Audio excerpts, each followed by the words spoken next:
The Partition of India, the Truth. From the Dalai Lama's confession to Jinnah's past struggle, we explore the real reasons behind the partition of India in today's episode. But first, please like the video and subscribe to our channel for more such content in the future. Push the bell icon to receive updates every time we upload a video. The British left India only after giving a knockout punch by dividing the country on a religious basis.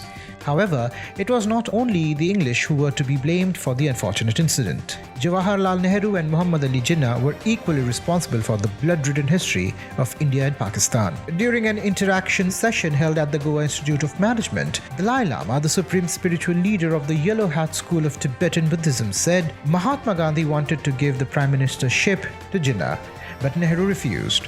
He was self-centered, he said, "I wanted to be prime minister." India and Pakistan would have been unified. Pandit Nehru is very experienced, but mistakes do happen. The remarks made by the spiritual master have several implications.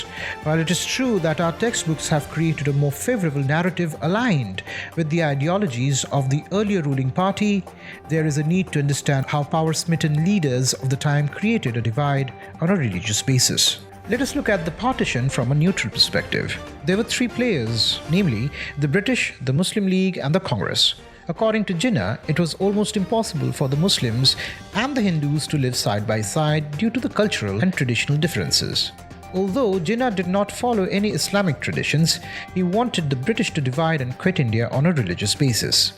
The Congress, on the other hand, wanted the British to simply quit India and hand over the reign to the Congress party. While one must credit Pandit Nehru on the fact that he considered the fundamental differences between the Hindus and the Muslims had to be addressed by the nationalist nation, he eventually bowed down to the partition as essential because of his dreams of becoming the Prime Minister of India. The British had always followed the policy of divide and rule in India.